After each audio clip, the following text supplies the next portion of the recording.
Find other great podcasts like this one at podmoth.network.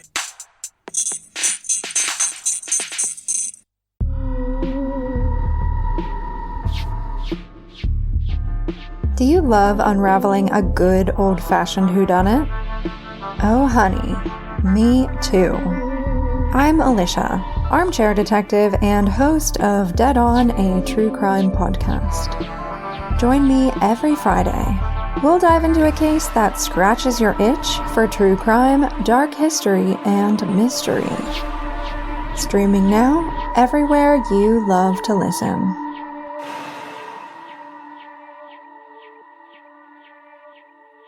Hey, Twisted Listeners, I'm Cindy.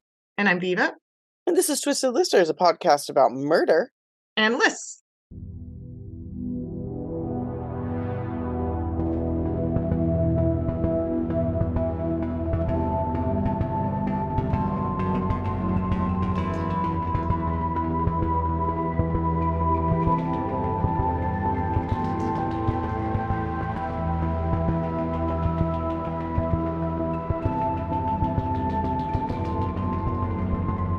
Brought to you by the Podmoth Podcasting Network. Check out the other shows. And I apologize if my audio is a little shitty. I have to just speak into my computer. I got a new computer and I don't have the adapter for my microphone yet. So if I sound a little hazy and far away today, that's why. But the show must go on.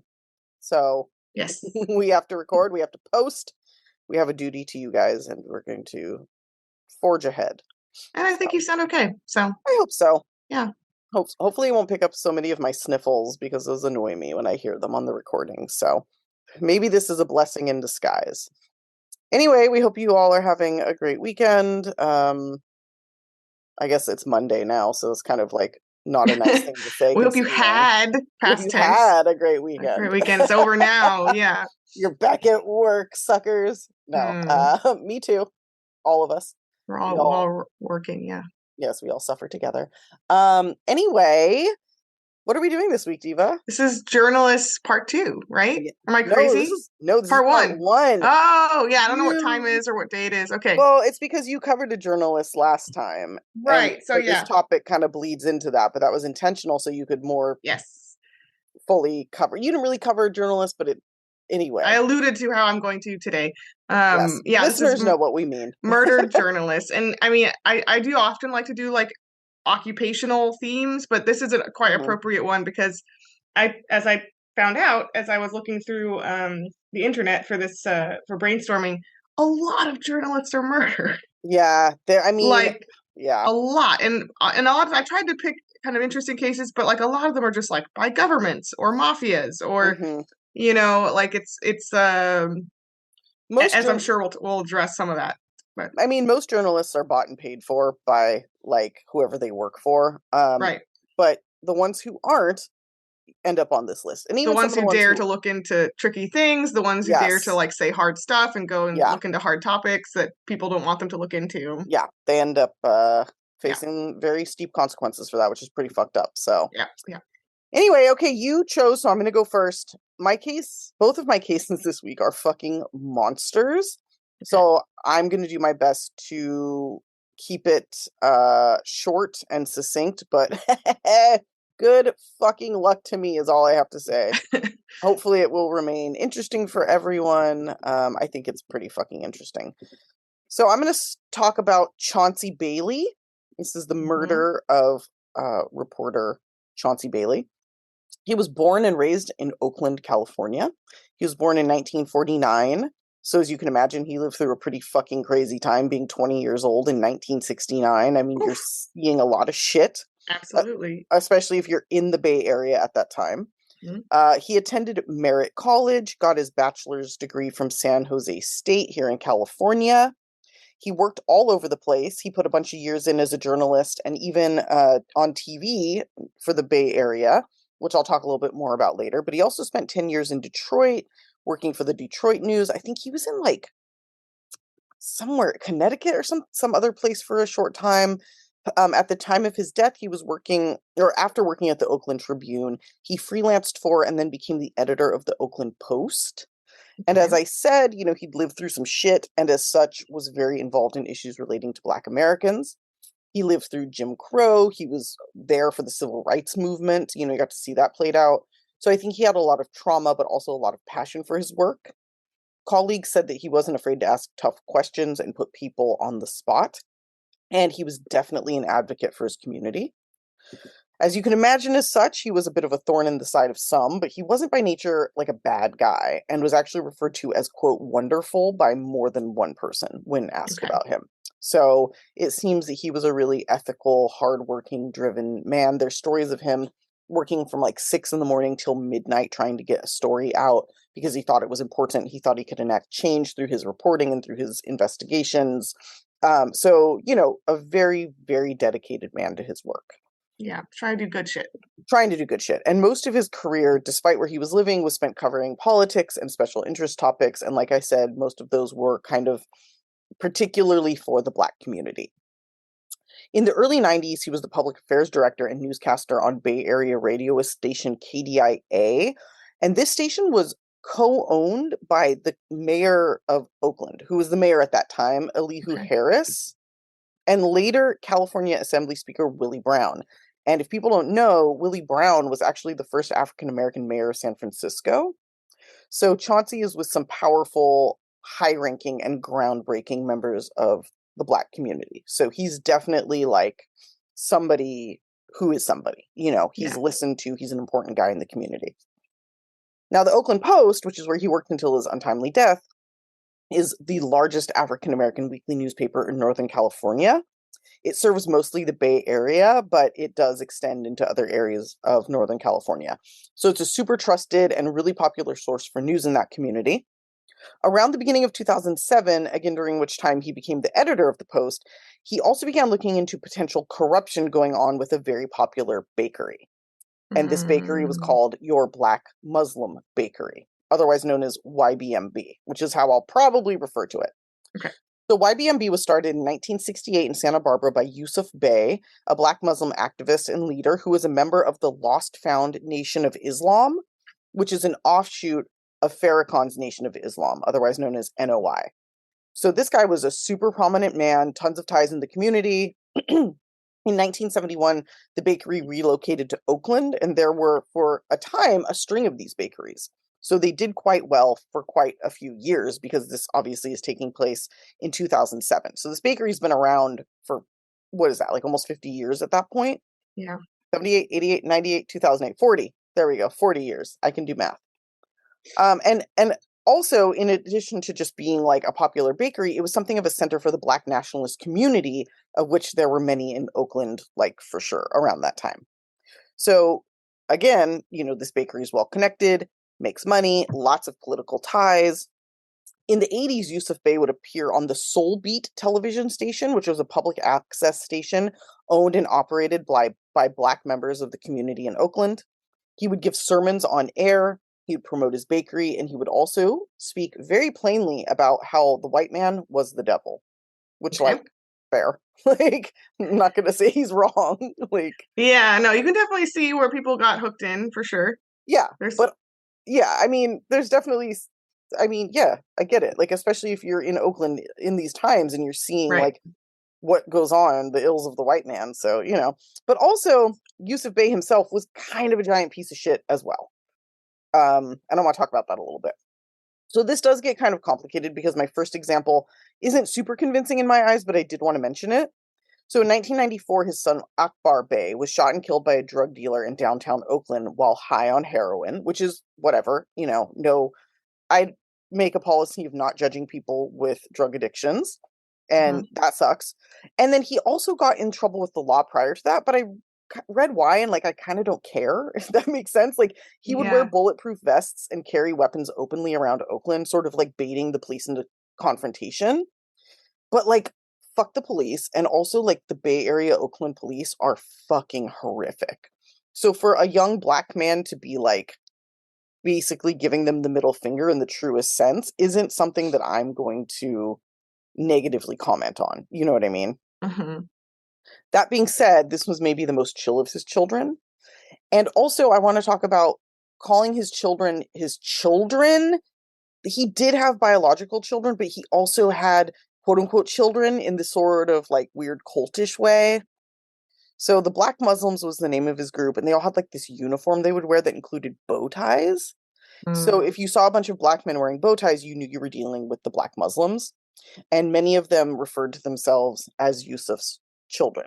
And even more of them, they would adopt his last name. So some of the people in the story may have his last name, but aren't actually his children. And that's not actually their last name. But that's kind of the cultish nature of like his following. I'm getting a little culty flavor in my mouth. Yeah. Yes, big time, big time. Yeah.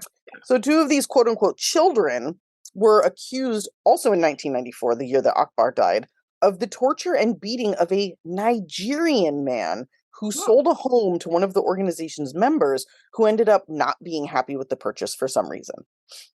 So they had this man meet them at an apartment complex that the Bays used sort of as their meeting ground outside of the bakery. And he and his friend were tortured for 4 hours while being held at gunpoint. Jesus. And this is a black man they're torturing. So it's like, you stand for Black empowerment, and yet, you know what I mean? So but also they're like kind of being a crime organization though as well. Absolutely. It's a crime organization. They're super corrupt. And Yusuf was becoming more and more powerful, building up this sort of cult, like we said.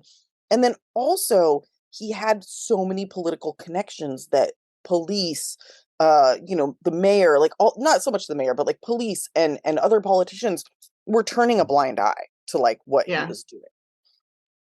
But Chauncey also had these connections. But unlike Chauncey, Yusuf was using these for immense personal gain, and was generally a corrupt dickhead. So he was, he just was using this power to not do what he said he was doing. And one of his sons was sort of like the face of the organization as Yusuf was getting older, and that was generally accepted. Like they were promoting all of these things on the outside.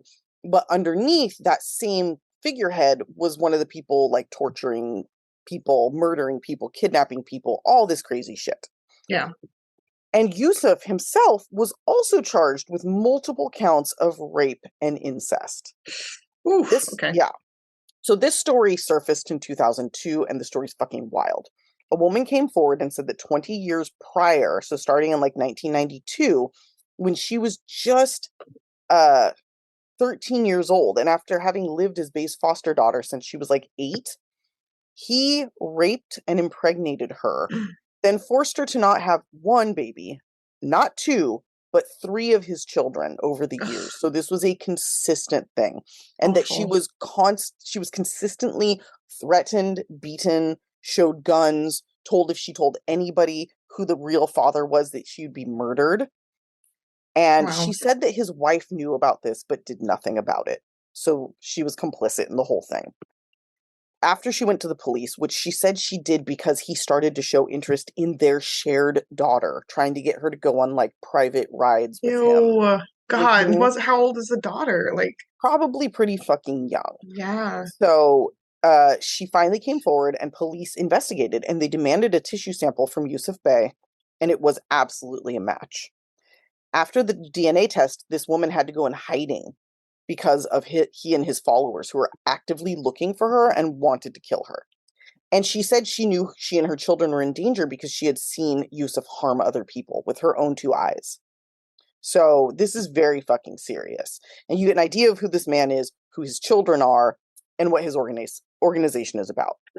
But like I said, power and money talk, and he was well connected, which is why it took until 2002 for anything like this to be taken seriously, despite this being something of a known secret in the community. Yeah. Unfortunately, Yusuf died in 2003 while awaiting trial. He died of cancer. And at this point, his children took over the bakery, and this is where things really go fucking sideways. So after his death, his son Walid Bey took over as chief officer of the bakery, but then went missing for several months until his badly decomposed body was found in a shallow grave. Okay, that's a turn. All right. Antar Bey, another son, that not Akbar, but Antar, then took over, but was murdered in a carjacking in 2005. Okay, was that just random or? Yeah, they think it actually was just being in Oakland and having a nice car. Sure. From there, Yusuf Bey IV took over, and this guy's a real motherfucker. So in 2005, he's 20 years old. I know it sounded funny. He's a real motherfucker. But he is, dude. Okay. He is. I'm getting ready. Okay. In 2005, he was arrested for attacking a liquor store owner, demanding he stop selling alcohol to black people. He actually did this to 2 different liquor store owners. And he was identified because he was wearing a bow tie. And they were like, well, we know who to talk to. In 2000, that cult uniform is a real giveaway it's like, you guys can't go do crime in your uniform. You got to take it off. In 2006, he was arrested for a number of crimes involving using fake identities to open lines of credit to buy a luxury SUV. So just vain bullshit. Like, it wasn't even, it was just because he wanted a fucking Mercedes SUV, right? Yeah. He was then arrested for trying to run over 3 security guards in his Beamer, which he could only afford, after they removed him from a strip club. And I'm not talking shit on BMWs. I'm just saying that's something that would bother this guy to hear me say, so fuck him. So they kicked him out of a strip club, and he tried to run them over in his car. So just like a classy fucking dude. And this is the guy running all of these bakeries. There was also something that I didn't have time to look into about a kidnapping and torture of a woman and her daughter that more of the Bay family were involved in. So just fucking crazy shit. Yeah. Wild and just horrible shit. Right. Horrible and left. shit. And the bakery was also being run into the ground very, very quickly, with the bakery filing for bankruptcy in 2006. Now we're going to talk about Chauncey again. We're going to fold these 2 stories together. So funny enough, he had a show on Soul Beat, the station that Yusuf had preached on in the 90s and 2000s. So they definitely, their paths are crossing. And as I mentioned, he knew Elihu Harris, who Yusuf Bey had actually run against for mayor of Oakland. Yusuf lost in a landslide, having only received about 5% of the votes. So didn't go so well for him. Anyway, so Chauncey obviously knows about this bakery. He obviously has like parallels with this family. And he starts investigating the YBMB, mostly because of the obvious corruption that had been going on for years, but specifically due to the money troubles the bakery was having since Yusuf had died 4 years prior. So he starts looking into how the bakery could be in such debt, and found an insider who was willing to talk to him. This man, later identified as Salim Bey, who various reports say he was a half-brother. They also say he just took the last name, and he wasn't really in the family. But either way, he talked to Chauncey and said that he believed that both Yusuf IV and Antar had stolen money from the business, which directly led to the vast amounts of money being owed to creditors. So as you can imagine, the Bey family, and Yusuf especially, did not like this, because they don't want to be found guilty of embezzlement, of like stealing, of fraud, because they're going to go to prison. Yeah. So they continued, the father's legacy of, intimidation and violence. Now, Chauncey was divorced. He had a teenage son he was very close with, but the son was living in Southern California at this time. So they weren't like living with him. And he had an apartment in Temescal near Lake Merritt. It was actually at less than a mile from where I lived when I lived on 3rd Avenue with Chrissy. And I was looking and I was like, oh, that was my local McDonald's. Like, so it's kind of on the edge of Temescal, like going into downtown Chinatown area. So, if you couldn't guess, Cindy and I went to college in Oakland, so we have all these little Oakland asides about streets and stuff. So he lived really, really close to the Ruby Room, which is like the best bar ever. And Grace, my friend, well, you know Grace, but Grace and I had like the most amazing night there. Anyway, I think you took me there on my 21st birthday. I think I did. Yeah. I think I did. Oh my God, yeah, very cute. Yes, very cute. So lots of good times there. So anyway, his office was in walking distance of his apartment, and most mornings he would stop by McDonald's for breakfast, then continue on to work. The morning of August 2nd, 2007 was no different, and that's exactly what he did. As he left the McDonald's, a man in a black ski mask approached him while holding a gun. Witnesses, because this was 7:30 a.m. on a fucking like a Tuesday or something, they heard Chauncey say, "Please don't kill me." The man did not reply, but instead shot Chauncey in the chest at point-blank range with a shotgun. Chauncey fell to the ground, and the man then shot him in the head, and then shot him one more time to ensure he was dead. Which I didn't realize that's what a coup de grace is. That's what it means. Oh, it's like a coup de grace? Or coup de grace, yeah. It's like a mercy kill. Oh, okay. Yeah. Which I didn't know. I thought coup de grace was just sort of like the icing on the cake or something. Like I thought coup de grace was like the C is pronounced because there's an E at the end, but I don't know. Anyway, that's always weird in French. Okay. Anyway, that's what it is. It's like to ensure that they're dead, like a double tap kind of, or at least in this context. So police began investigating immediately, and from the start, they looked at the murder as a murder for hire plot, just because the guy jumped out of the van, shot him, jumped back in the van, drove away. That's like definitely not something it seems like murder for hire. And it really didn't take them very long to find the killer. And this was because the morning after the murder, in addition to offering $25,000 for any information leading to an arrest, over 200 police and SWAT officers blocked off this entire area of Oakland surrounding the YBMB locations and homes of their connected members and performed a series of raids of the bakeries and those homes. They detained 19 people, found the gun used to kill Chauncey, and also found the man who shot it, Devondre Broussard. He was arrested and later confessed to the murder of Chauncey Bailey, but after that recanted, saying that he was coerced by Yusuf into taking the fall so the other members could walk free. Before he recanted, his original story was something like this. He was upset that Chauncey was reporting on the YBMB's actions and that he wanted to silence him. Devondre was a handyman who'd worked for the YBMB on and off over the years and had recently been rehired. He had a long history of violent crimes. He was only 19 at this time and had already done various violent acts, both as a juvenile and an adult. So anyway, what he said is he staked out Chauncey's apartment the night before, then followed him on his morning walk in this white van, jumped out and shot him, and then fled. As I said, he later recanted and told 60 Minutes that he was forced to take the fall by Yusuf. He said that the Oakland police that had put him and Yusuf Bey IV together in a room, and that Yusuf convinced him to plead guilty for the purpose of releasing other murder suspects. He later came forward and pled guilty to manslaughter charges in exchange for a 25-year sentence and full testimony at the trial of Yusuf Bey IV and others. Now, this starts getting really deep, and I'm not going to go into it because we're how long have I been talking? You know what I mean? But basically what happened is he came forward later and said, listen, there's proof that Yusuf was a part of this. He was with me the night that I staked out Chauncey, along with this driver. He, hired me to do it. He paid me to kill him. He was doing it because he didn't want to go to jail for embezzlement and fraud. And so police started looking into this, and they started specifically looking into this guy named Derwin Longmire. And he was a 21-year veteran of the Oakland police force who was known to be an associate of Yusuf Bey IV. So they tried, he wasn't allowed to go on the raids, but somehow ended up being the lead detective in this murder case. And as such, he overlooked phone records that tied Yusuf Bey. It showed that he was at Chauncey's house the night before. It showed that he and Devondre were making phone calls the morning of the murder. I mean, it's so fucking clear that he was involved and that he, with the help of the Oakland police, was able to get away with it until 2009. 2 years after the murder, they finally dug into the case and found the driver of the getaway vehicle, because witnesses were like, he wasn't driving the vehicle. And police were like, well, we don't know. We're just going to, charge him with murder. So they found the driver of the vehicle. They arrested and charged Yusuf Bey for the murder. And then they fired the cop, Derwin Longmire.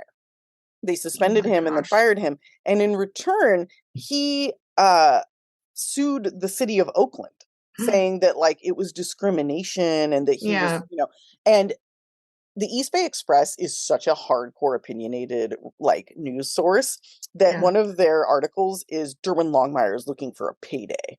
And it's just one paragraph that's basically fuck this fool. He's the worst. Yeah. But it depends on who you talk to. There's obviously police associations that are he did his job and he's being thrown under the bus. And then there's the East Bay Express that's fuck this fool. And then there's everything in between. So this case, I could go on for hours about this case because there's so much corruption in Oakland and there's so many ties between these bakeries and, but in the end, we want to talk about Chauncey Bailey. This man had the character and the strength to stand up to these obviously very scary and powerful organizations and lost his life as a result. And he was the first domestic journalist to die as a result of his reporting since 1976. So it had been a long fucking time. Did you hear about a lot of the cases on my list, or that I was brainstorming, are American journalists abroad, right? Yeah, and there's foreign governments or foreign mafias, but that's kind of how we usually see it. But yeah, Oakland is corrupt as fuck. I'm sure it still is. Day. Yeah. Oh my God, it's another fucking level. Living in Oakland is an experience that you can't really Like, I had friends that lived there before I lived there, and they were like, "Look, I can try to explain it to you, but until you live there, like, you Yeah. can't."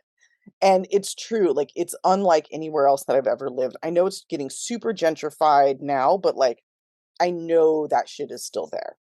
So anyway, the Chauncey Bailey Project came forward, was created by other journalists who were outraged by his murder. And this project is investigating the killing of him as a journalist. It's still putting forward a lot of the work that he did, investigating, shitty members of the Oakland, community, not community so much, but like the higher ups, the powers, and drawing attention to this case because as of right now, it is still going on. Like there's still shit going on with this case. There's still fallout. There's still corruption. There's still, all sorts of crazy shit. But basically, this organization is to honor his memory and to continue his legacy of, hardcore journalism, standing up Yeah. to people who are doing wrong in the community. So And not being afraid of the fucking consequences, even though Yeah. sadly there were some. But Yeah. it's Yeah. like fuck the fucking corrupt Oakland police who were in bed with this evil murderous cult. Yeah, and honestly, like I would have focused more on Chauncey Bailey, but I believe that were he alive, he would want me to talk more about the corruption present that he was covering Exactly than to talk what about it is he was trying to expose. Exactly. Yeah. So if you guys are Yeah. interested, it's it's ChaunceyBaileyProject.org. You can read all about this. It's pretty Wow. fucking crazy. So Also, the Black Muslim Bakery location that's like in all these photos, that's like the flagship one in Oakland. I live right around the corner from it. yeah. Oh, and I should mention, by the way, that though they did get liquidated as part. So basically, the police and the city were like, "Oh, you're going to murder a journalist. Okay, we've had enough of this." So they went in with health inspectors and shut them down for rat infestations, all sorts of gnarly shit, and then liquidated or liquefied, whatever they call it, to pay off all their creditors. So like that same month, they fucking shut the bakeries down. Like they're gone now. They're Yeah. defunct. And that was in large part a response to the murder of this journalist because everybody knew who did it. You know what I Yeah. mean? And even though they were letting Youssef himself get away, they still closed the bakeries. They still did a lot of things to kind of put an end to what was happening. And I forgot to mention that. So sorry, there it is. Those bakeries are fucking defunct. Yeah, it was gone by the time I lived there, but still, it was like literally next door to where I lived. So Wait, where was it? It was on crazy in Emeryville on San Pablo. Yeah. Right. That's actually lived I right there. lived really close to there too on Yeah. 15th. Yeah. I was on 56 Yeah. So adjacent. or Yeah. not 15th. I was on 15th. What am I saying? I was on like 42nd, I think, something like that. It was a long Yeah. time ago. It was like Emeryville. where Emeryville and Oakland, they like share streets. Like one street's Emeryville and then the next Mhm. one's Oakland, the next one's so yeah. Anyway. Emeryville has a really long, weird history, by the way, too. It's like it shouldn't Oh my God. exist. It Yeah. shouldn't be. It should just be Oakland and Berkeley, and there's no reason for Emeryville. But I know. that's another time, another It's side super weird. rant. Yeah. Yeah, it's crazy. But anyway, fun times in the Bay. Ooh. All right. What are you doing? I'm doing the sequel to my case I ended part 2 on last week. So if you want to be like Yes. complete, you can go listen to part 1. That was on Annika von der Stopp from listener requests, and that was from my Yes. dear friend Susanna, who's listening. Hi, Susanna.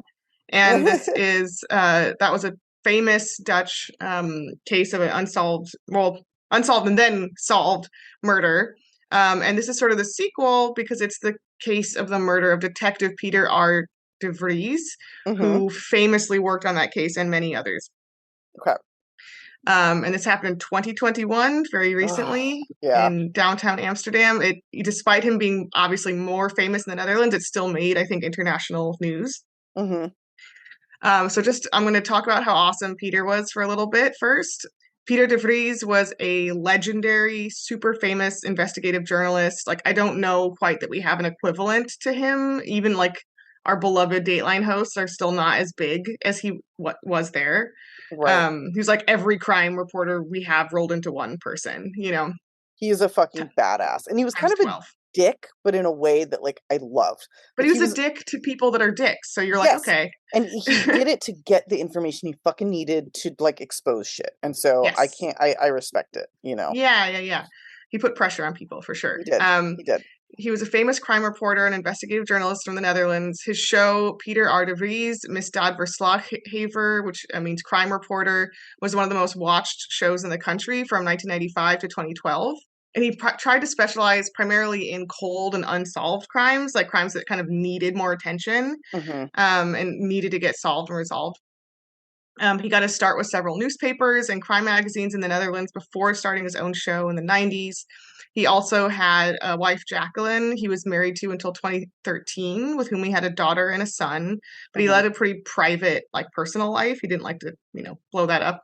Which is kind of ironic, but like, yeah. Yeah. Before getting to his, like I said, the murder, I'm going to go through a few highlights of cases, and this is by far not all the cases he worked on. I just, in the interest of time, had to cherry pick a few. Right. But he really blew up starting in 1983 when he covered for the newspaper De Telegraaf. He covered the kidnapping of Freddie Heineken, who was at the time the CEO of Heineken, like the beer company.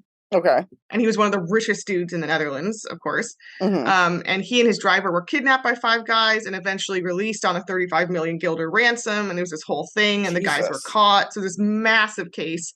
Right. But I won't belabor all the details of, but that's kind of, he was the main reporter for that. And that was kind of how he catapulted into fame. That's fucking crazy. Yeah. A bunch of other crazy cases. As I mentioned last time in part 1, he also investigated the murders of Crystal Ambrosius, known as the Putense murder case, and the case of Anneke van der Stap, for which Ronald Piper was the killer for both of those ladies. And we talked about that again in part 1, so I won't go into it too far. In 2006, he also did a major investigation into police corruption in Oosterwijk. And he got, in that investigation, he got arrested for trespassing. The police were trying to, like, bust him for, like, investigating them, right? Right. So they're doing whatever they can to get out of that shit. Yeah, and eventually it got resolved, and kind of, I think they did an internal investigation and kind of like, okay, and they figured some shit out. But like, it's just to show you that he was very critical of authorities, and he wasn't like a bootlicker, so to say. He was very critical of cops, and he was very, like, looking at everyone critically.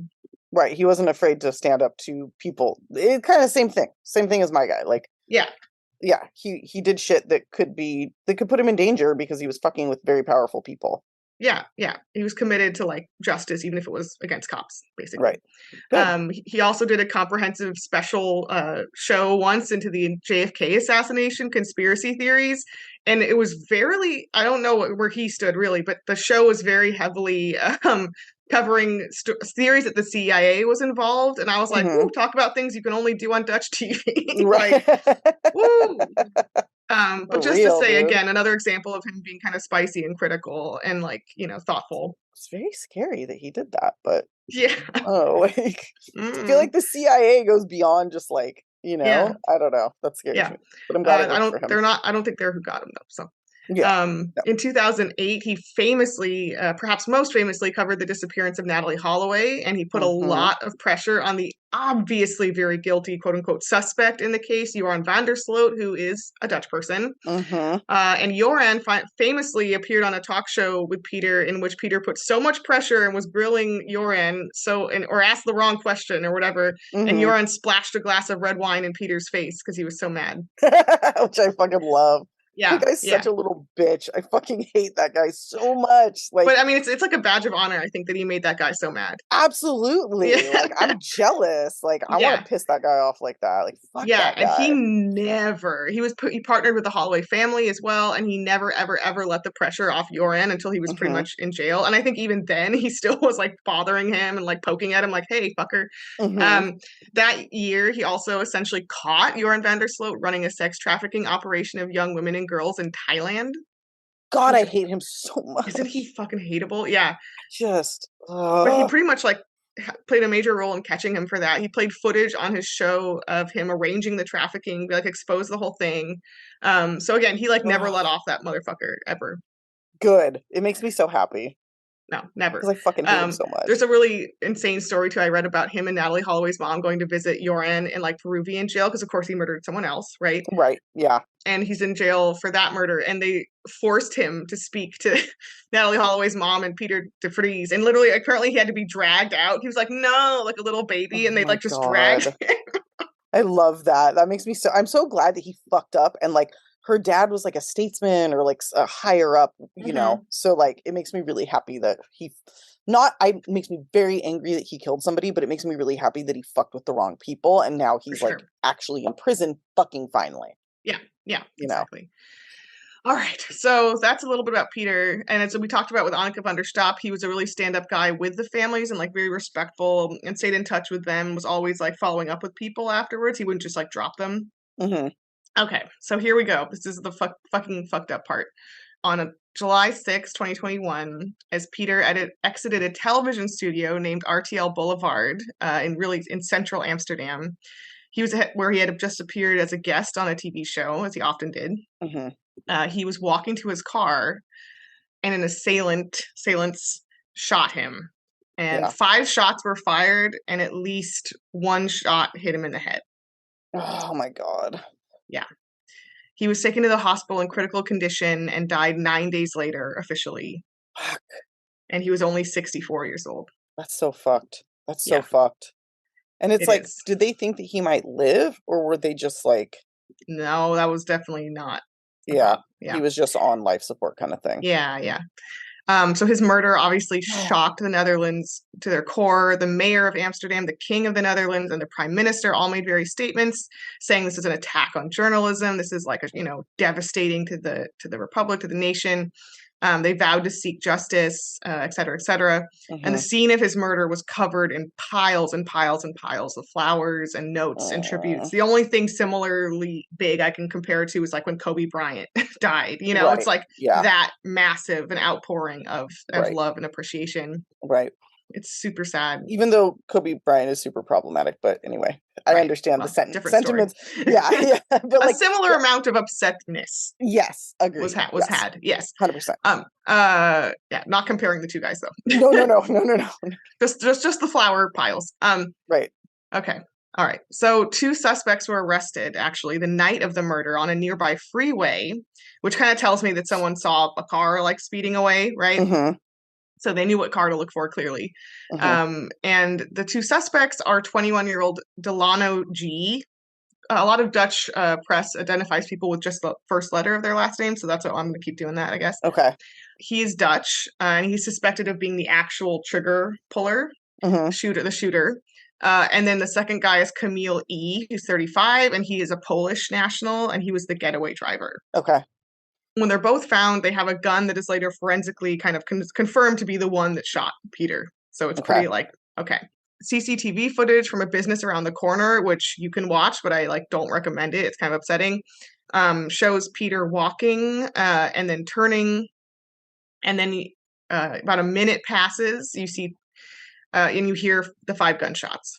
Mm-hmm. And it's super loud. Obviously, all the people at the restaurants are like, "What the fuck?" Right. Also, Amsterdam, at least. I don't know. I can't say for certain, but at least this central part of Amsterdam, I feel like you don't hear a lot of gunshots. This is not America, right? Right. It's not normal. It's not that normal. No. So everyone's like, what the fuck, Right. Turning around. It's broad daylight, of course. It's the middle of the day. Or sun's still out. It's the summer in the Netherlands, sorry. So the sun's out to midnight practically. That's crazy. Yeah. So the sun's out. So just before his death. So what's the motive here of Delano and Camille, you might ask? I do. Just before his death, Peter had been the official counselor for the Crown witness in the Marengo trial. The witness's name was Nabil B. And he was essentially a member of a cartel gang who had turned state's witness in this trial. And the Marengo trial was the prosecution of 17 members of the Mokro Mafia, which is a Dutch-Moroccan cocaine trafficking gang in the Netherlands. Oof. Okay. And they were on trial actually not for, I think for drug charges as well, but primarily for 6 murders and 7 murders additionally that they had planned out but not done in an 18-month span. Holy shit. And people describe this as a real escalation. They had just done drug stuff and then all of a sudden it was murders, all of a sudden it really escalated. But I mean, it's it's the next logical escalation, to be fair. It's not completely out of the ordinary that drug traffickers are also going to end up murdering people, Oh yeah. No. We've seen Sons of Anarchy. It happens. Yeah. Not to glamorize these guys. No. But, I don't think they're that glamorous in the show either. So no, they're fucking pieces of shit. Yeah. Yeah, exactly. Okay. So so yeah, all these crimes had taken place between roughly 2015 and 2017. And Delano, who shot Peter, is reportedly the nephew or cousin of one of the defendants and kind of the ringleader, as I understand it, named Ridwan Taghi. Okay. So he's a family member of the fucking defendant. There we go. Right. There you go. There it is. In a recorded prison phone call, another defendant, not Taghi, confirmed that the two, Delano and Camille, shot Peter on Taghi's orders. And they said that the killer himself was offered 100,000 euros and the getaway driver 50,000 euros, which of course they probably did not end up getting because they were arrested. No, but that's a lot of money for that. Yeah. Like that. They definitely wanted this guy very, very dead. Yeah. Unfortunately. On Delano's mobile phone, police later found a message that was sent minutes after the shooting, texting someone, quote, I'm making sure I put in the quote, your quote, "Bro, that bullet went right through his head twice. Everything shot. Nice." Fuck those people. It's so oof. Yeah, that's angering. Oof. That's some fucking bullshit. Bro, nice. Bro, it's like, nice. Oh, you just God. murdered a human being. Like, what the fuck is wrong with you? Like an awesome human being too, and I hate you. Okay. The lawyer of the Crown witness, Nabil, was actually murdered at his home just under 2 years prior. So wow. So they really don't want this happening. They really don't want this guy. And these guys clearly have a lot of power to put out hits from jail too, which is also alarming. Yeah, it is. That is continuing for 2 years, like somehow that's just rolling on out. Yeah. Continuing. So there's also evidence of Taghi threatening Nabil's family. He was like threatening to have all kinds of people murdered. And just before his murder, Peter also had reported being followed and pursued by people. Like running like from people. Fuck. Okay, so this is not exactly like coming out of nowhere. Like he knew he was a marked man. He was asking for help. Obviously wasn't really getting it. Well, I'll talk about that at the end. Okay. Like, should he have had security? Should he have had help? Obviously, yes, but like, I'll talk about why or why not. Right. Okay. So the Marengo trial was obviously kind of right away associated with his murder in Dom Square, which is like the big central square kind of in the touristy heart of Amsterdam. Right after it happened, there was a big sign that said, "Attack on freedom of the press." No, it is attack on his role as a vertrouwenspersoon in the Marengo trial, which is a very hard to translate word that means like counselor. Okay. It's So they're saying it wasn't because he was a journalist, it's because he was specifically involved in that case in a different capacity. Correct. Yes. Okay. De Vries knew that at one point in 2019, he was a target of Taghi's for being vocal very early on about the Mokro Mafia murders, even though he wasn't yet involved. And he was just for talking about it, right?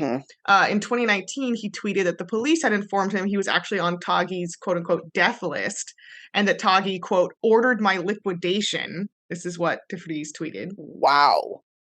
Yeah, and this led to Taghi doing a really kind of stupid, ridiculous statement saying Peter wasn't in danger. He grew up watching his show as a kid. He has the balls to say that. He said he had nothing against him, which is sort of like thou dost protest too much kind of thing. It's like, you didn't even need to say anything. But he's like, me? Want to kill you? Never, you know? No way. Yeah, and again, he probably was on the death list. And this was when he was just like a journalist about it. He wasn't on the case yet. Right. So he already knew like his involvement, even his like peripheral involvement was enough that he was in danger. Big time. Yeah. This Taghi guy thinks he's like, very cool mafia guy. So the trial for Peter's killers opened in June of 2022 with both men facing life sentences, which, as I mentioned last time, is even though you get parole automatically, there's no life without parole. That's the harshest possible sentence in the Netherlands. I think it's with parole after 25 years. Okay. It's not given out lightly there at all. The trial actually almost concluded. They actually went through closing arguments, but then in November, it was announced that the trial would happen again. Why? Because a couple reasons. Some sources say it was because a judge had to be replaced, and there's also a lot of sources that say it was because they were gathering new evidence against the defendants. I think it's the new evidence that was the reason for the restart. Okay. They were like, "Oh, we have like 1,000 more things to say. Can we just hit the restart button?" Wow, and they let them. That's kind of wild. Yeah, I don't know who initiated it, but enough stuff changed that they had to do it again. And also in the past year or so, they've arrested 4 additional suspects. Oh, so this was like a big fucking thing. This was a big conspiracy. Yeah, and this is something I kind of took me a couple different sources to piece together, but it's really fucking like the grossest detail of this to me.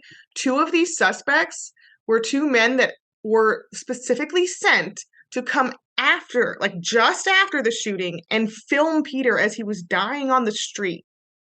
Oh, that's just fucking, that's like extra Yes. fucking disgusting. Yes. Like, And like, yes. And it's really fucking trippy because you can watch the full video that I just mentioned earlier where you see Peter a mhm, minute or so later, you hear the gunshots, right? Right. Off, you know, obviously down this around the corner, people in the restaurants. That, like, just after the gunshots, you see these two guys walk up.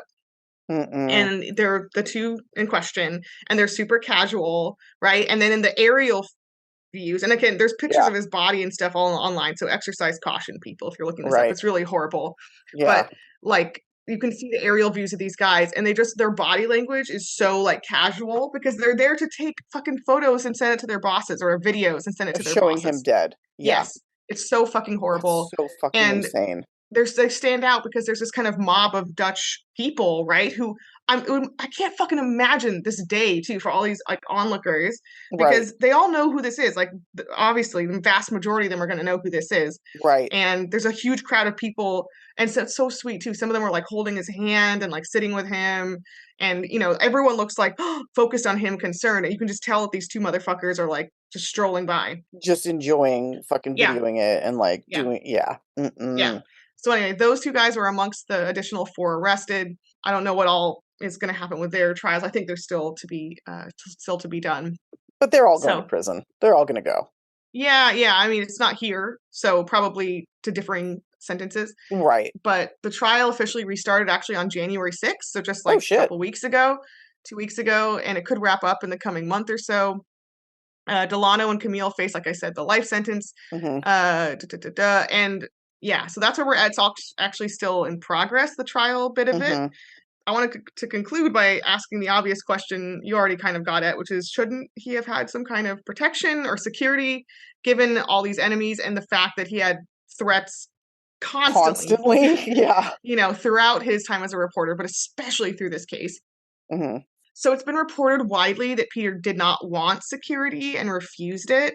And Aw. apparently, shortly after he joined the Marengo case as a counselor, the Dutch police offered him a full-time 10-person team of security guards. And everyone implored him to take the offer, but he didn't want to. Some people say it's because he was the kind of guy who wanted to just live his life and like act like a normal person, and he didn't want to have his life totally disrupted like that. Right. However, his fiance at the time of his murder, fellow journalist Tamina Akefi, said that that's not the case, and the system failed him in not providing him security, and this could have been prevented. She suggested that the police should have insisted and like forced his hand, or they should have given him more options, because basically, apparently, the way they presented it to him was like this really extreme version of security. Not just Or- like some, like Yeah. something that was going to interfere with his entire fucking life. Yeah, it was a really extreme version of it, or zero. So it was, Right. there was no in between, you know? And it was like, maybe you could have thrown him a bone and compromised, you know? I mean, and I give- get it, but I also think that obviously, I mean, he's a free man and he makes his own Yeah. decisions. And Yeah, like, I don't think they could have forced him. but I get she what also- she's saying, you know. Yeah. But Akefi also suggested that they perhaps downplayed how serious the threat was, and they should have expressed, Obviously. like, you know, how deadly serious this was. Yeah. Other times they made some blatantly bad calls themselves on part of his security. She cited the example of how they at this like meeting, right, when they're trying to offer him all this stuff at the National Anti-Terrorism Office, he had to park a billion miles away and walk. Like, that's pretty fucking stupid. Like, Yeah, and this is at a time when he's reporting he's being followed and pursued. They didn't do anything about those reports, by the way. right. And they're just like letting him walk up from the parking lot. Because, and again, okay, yeah, like at the point that he's reporting he's being followed and pursued, it's like, okay, now's the time to reevaluate the protection that he could potentially get. Because he's saying, no, I don't want a full protective duty or whatever, but hey, also I'm being followed, like do something. Do fucking something, you know? Yeah, and again, it was like an all or nothing offer, I think is the way it was described. So Maybe they could have made sure he did not leave without something, even if it's one guy or like, one guard or something that could have made the difference. Right. Yeah, or something. I don't know. It's very frustrating. And again, you don't want to victim blame. And he seemed like a guy who was very committed to living his life like a normal dude. Mm-hmm. But this is a really different case, clearly, than the ones he'd even covered previously. Right. So right. This was more serious than maybe even he realized. For sure. Yeah. Fuck. Yeah, that's the case. It's fucking horrible, and I can't imagine like your true crime legend going out like this. I mean, even obviously only knowing him since after this happened, like I already very attached, and it's like already very upsetting. Like right. And watching his shows back and stuff, and like he has. Wait, such, you didn't like, know who he was until after? No. That's so weird because I knew who he was, and I feel like it would be the other way around. Oh, I don't because know. of Euron, like I knew who the fuck he was. No, we covered that. It was also after he died. It was after but like Peter died, yeah. But the whole Natalie Holloway case was before, and I remember so I knew who he was, but I didn't really know his significance. I more like peripherally knew who he was just through Natalie Holloway. Yeah, exactly. Yeah. But yeah, that's fucking crazy. It's such a loss. Like you said, he was kind of like a dick to the people who deserved it, and he was very spicy and very forceful. He was spicy, and it was really fun to watch. Yeah, and his show is great. Like even the Annika episode I was watching, obviously it's all in Dutch, but right. It's so good. It's like really, really high quality, like Dateline level stuff. For people who don't speak Dutch, like myself, you can go on YouTube and there's a lot of videos that have like pretty good subtitles. There's definitely some things where I'm like, that didn't come correctly, but like you get the gist. You can get quite a lot of it. There's some pretty funny and if good. Nothing else, go watch him yelling at Joran van der Sloot. Oh, it's so good for your soul. You guys do it. Van der Sloot. Is it Sloot or Sloot? It's like slut. It's like slut almost. Like Sloot? I want to say Sloot, but it could be Sloot. I think it's Sloat, but it's like Sloat. If you say it properly, there's like that weird inflection that I can't do. But I've heard like native speakers say it, and it's not like you and I can do. Like we can't do it. We can't do it. We suck. Sloat. Yeah. Float. Anyway, Peter was fucking awesome, and this really sucked. It does suck. What a fucking bummer. Yeah. Well, there you go, guys. Get ready for 2 more fucking bummer cases that are sad but important. And I think it's really good when we cover stuff like this because it sheds light on like corruption and things going on that people get silenced for, Those who don't get silenced with the payout get silenced in other fucking ways, which really sucks. So yeah, and we're really critical of media and reporters and journalism, but it's interesting that all the ones that are murdered tend to be like the really good, hard-hitting journalists that were doing like really important work. Isn't that weird? I don't think it's by accident. Yeah. No. Indeed. So, well, there you go, guys. I hope everybody's having a great week. Thanks everybody for listening. Please like, rate, review. Like us, rate us, review us. Review us on Spotify. We're getting more and more there. Tell your friends. Tell your family. Tell everybody. Twisted Listers. Thanks everybody. We didn't do all of our Patreon and stuff, but you all know where to find us. Yeah. So until the next one, when hopefully I have a microphone. Stay off our